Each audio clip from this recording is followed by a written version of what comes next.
Welcome to my channel. আজকে আমি একটা ছোট মাছের রেসিপি শেয়ার করব। এখানে আমি ছোট মাছ নিয়ে নিয়েছি। মাছগুলো ভালো করে ধুয়ে পরিষ্কার করে নিয়ে নিয়েছি।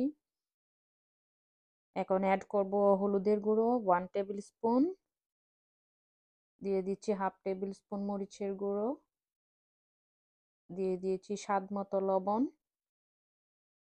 এবং পেঁয়াজ হাফ কাপ স্লাইস করে কেটে নিয়ে এগুলো মিশিয়ে নিচ্ছি।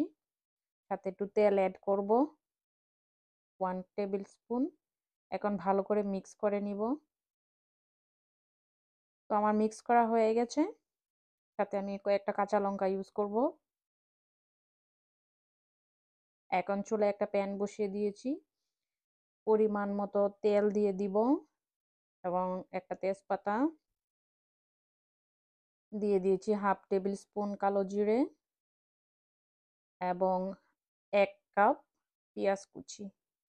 পেঁয়াজটা খুব বেশি ভাজা ভাজা করব না, হালকা ব্রাউন কালার করে নিব। হালকা ব্রাউন কালার হয়ে গেলে আমি এখানে হলুদের গুঁড়ো, মরিচের গুঁড়ো এবং স্বাদ মতো লবণ ব্যবহার করব। 1 টেবিল স্পুন হলুদের গুঁড়ো, হাফ টেবিল স্পুন মরিচের গুঁড়ো, স্বাদ মতো লবণ। এখন একটু জল অ্যাড করব, ভালো করে কষিয়ে নেব। এখন দিয়ে দিয়েছি এখানে 1 টেবিল স্পুন জিরে বাটা এবং 5-6টি কাঁচা লঙ্কা বাটা। এখন সবগুলো উপকরণ ভালো করে মিক্স করে ঢেকে দিব 5 মিনিটের জন্য। তোমার মিক্স করা হয়ে গেছে, এখন ঢেকে দিচ্ছি। তোমার 5 মিনিট হয়ে গেছে। আমার অ্যাকচুয়ালি মশলাটা ভালো করে কষানো হয়ে গেছে। এখন আমি মাছগুলো দিয়ে দিব। মাছগুলো দেওয়ার পর ভালো করে মশলার সাথে মিশিয়ে নেব। খুব বেশি নাড়াচাড়া করব না, যেহেতু ছোট মাছ। আলতো আলতো করে মিক্স করে নিব। সাথে আমি হাফ কাপ জল অ্যাড করব।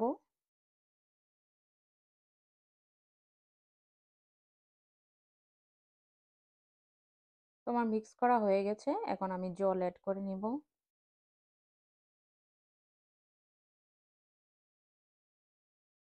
আমি হাফ কাপ জল দিয়ে দিচ্ছি। এখন আমি ঢেকে দিব 10 মিনিটের জন্য। আমি এখানে কোনো প্রকারের ধনেপাতা ইউজ করব না। আমি এখানে লেবু পাতা ব্যবহার করব, কারণ লেবু পাতার স্মেলটা খুব ভালো হয়, খুব নাইস হয় ছোট মাছের জন্য। আপনারা এভাবে বাসায় ট্রাই করবেন। দেখুন আমার তরকারি হয়ে গেছে।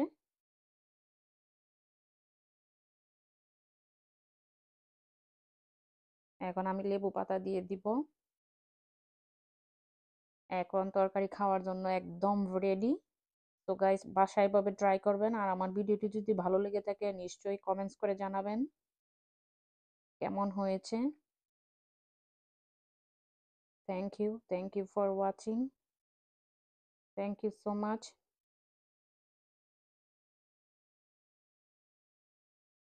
কমেন্টস করে জানাবেন কেমন হলো রান্না।